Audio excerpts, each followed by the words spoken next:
Welcome to Taking Care of Business on Koerner Radio News Talk 1180 for the best in Saturday Talk Radio at 1 o'clock and on 1230 KGEO at 10 o'clock Saturday, and for the very best in Wednesday Talk Radio on 1410 KERI Wednesday at 1 o'clock. Your host is Clay Koerner and I'm Marty Pay, and behind the big board is the man who keeps this thing running, Greg Held. Hey, Clay, that was a fun show last week with former Libertarian VP and Obama classmate Wayne Allen Root. Well, Wayne went to that school. We're not sure that the other guy did. Oh, to Columbia, right? I hope he's right. He was talking about a Romney landslide, which would be nice.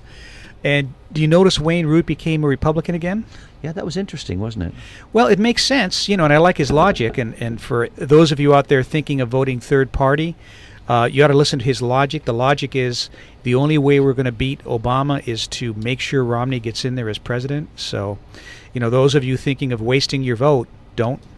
Right. Don't vote Libertarian. Don't vote. Well, yeah, just, either vote for Obama or Romney. If you like what's happening in this country, Obama's your man. If you want to make a change, President Romney would be a great alternative. Well, a better way to say that, if you want to get a job, Romney would be a better choice. Yeah, and if you like what happened in Libya, then, Yeah, we want to protect our ambassadors overseas. That really infuriates me. That's, being, you and I being in the armed forces at one time, that's, as an ex-Marine, that doesn't fare well with me.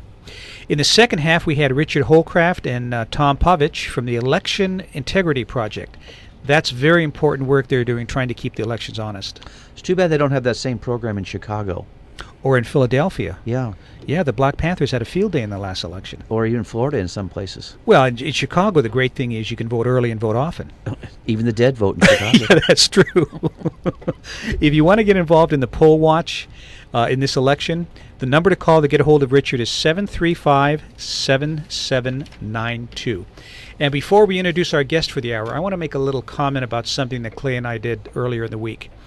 We made a couple of what I thought were obvious endorsements. We normally don't do endorsements, but we endorsed Mick Gleason in the first supervisor race here in Kern County. To me, that's a no-brainer. I know it is for Clay. The man has displayed leadership, and his opponent has not. We also, even though we both like his opponent, we've endorsed Pedro Rios for the 32nd Assembly District.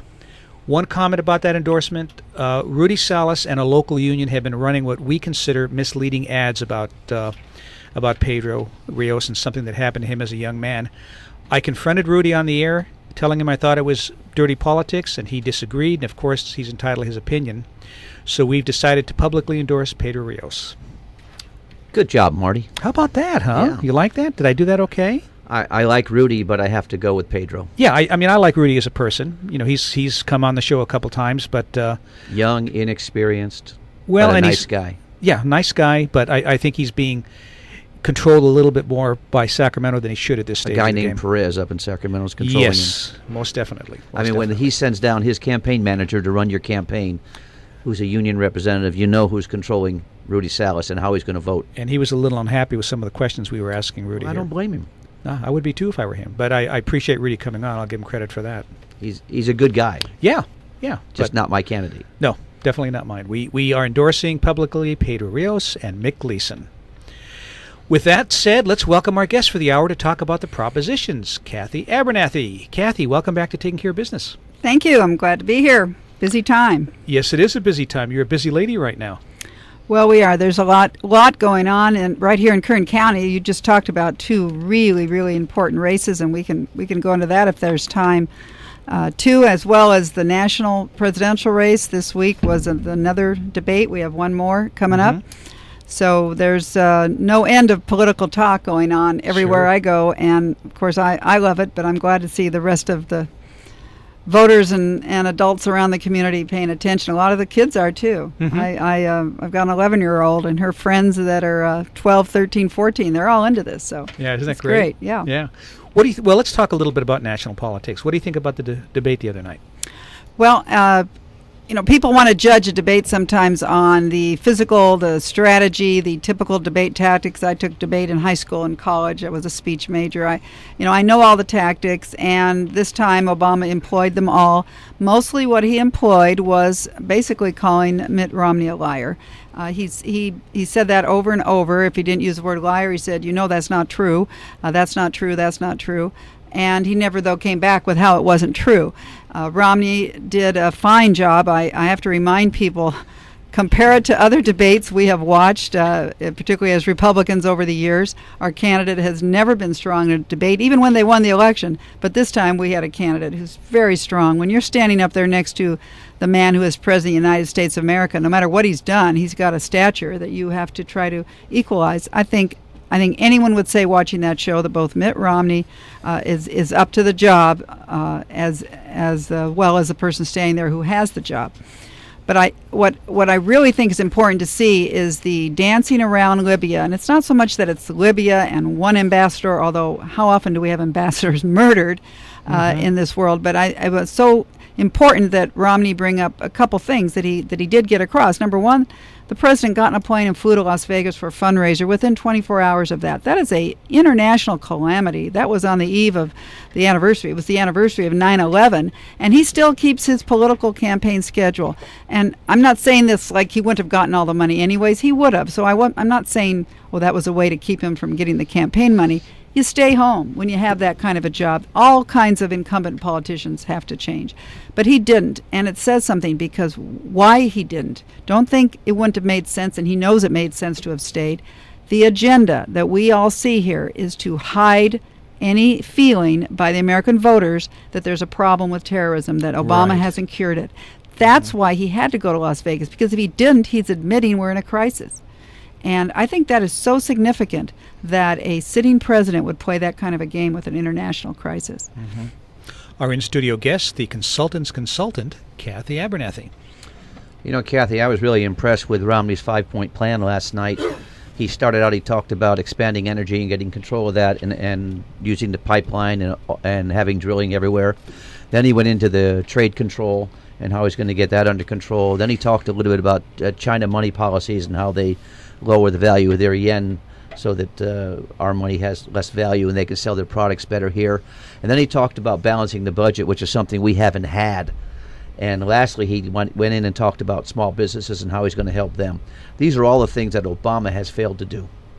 Actually, Obama has done the complete opposite. He's stopped production. I'll tell you, for Kern County listeners, if you listened to the debate the other night, this president, if he gets reelected, there ain't going to be no more oil drilling. Mm-hmm. He never once budged that he was going to do more to develop oil in this country. In fact, he's going to do more of what he tries to get away with his first 4 years. As we all know, the next 4 years with no reelection, he'll be going for broke. So I think we can see the gasoline prices going up. I guess the strategy is if he can get gasoline high enough, he'll break our backs into finally saying, okay, let's go with solar, let's go with wind, even though it's less than 1%. Or he wants to get us out of our vehicles and into group transportation. We don't want to live that way. We shouldn't have to live that way with the resources we have. It's absurd, but this president is trying to force our lifestyle, our culture, in a different direction than we want to go. I hope people heard that. He never once said in that debate, when Romney just got him right in a corner on it, that he would provide for more drilling. He does want the price of gasoline to come down. I didn't hear that. No. I didn't hear that. I have one more question for you about Libya. Hillary Clinton fell on her sword and took the blame for this. Why do you think that happened? And there had to be some kind of political reason for that. Well, I don't know that what she did with saying that, because she said it within 24 hours before this debate. Mm-hmm. I believe she said it while in a foreign country. I don't know. I think she's been here since the Libyan. Peru she was in, I right. think, yeah. She knows darn well that the buck stops at the president. You can't all of a sudden put that plaque on your desk like Truman had and put it on the Secretary of State's. Right. I think she almost did it because she gave Obama the opportunity to make that bravado statement that he made, the buck stops with me. Well, we know that. And so I kind of felt it was in concert, because we did hear that she was in there seeing him. Because honestly, they all know exactly what went wrong there. They didn't make any decisions that would have prevented it, at least tried to prevent it. And so I believe she was just trying to blunt all the criticism being on him, and then he gets to say the buck stops with him. And, they'll catch one guy somewhere that actually might have been one of the perpetrators, and they'll say we've solved it, just like they say with Osama bin Laden. This guy's holed up in the back of a home with 10 women there living with him, and, we think we've ended the terrorism movement. Right. Well, and you go back to, Obama said so many things. He blamed gas prices back on Bush. He said when he came in, Romney said gas was like at $1.68. And Romney asked him, why is it now at $4.68? And Obama went back and blamed Bush and his policies. He said we had a bad economy at that time. Well, how is our economy at this time, if it gets better, going to reduce gas prices? Not when you're cutting supply, not when you cut the pipeline with jobs, not when you do everything designed to cripple the production of petroleum in this country. There's no question and coal. He's going after everything. Barack Obama is not a person who believes the United States should be energy independent, because everything he's done for the last 4 years is to make us more dependent on foreign oil and more dependent on higher priced oil, and basically try to put us into a high-speed train, to put us into collectives, basically. Don't live so far away from work. We don't want you to live out in the countryside. We want you all packed into the cities. It's a strategy. Sure. It's a strategy of life that he's trying to change. Cathy, I'm glad we have you here for the hour. We'll be back in a moment on Taking Care of Business on Current Radio, News Talk 1180.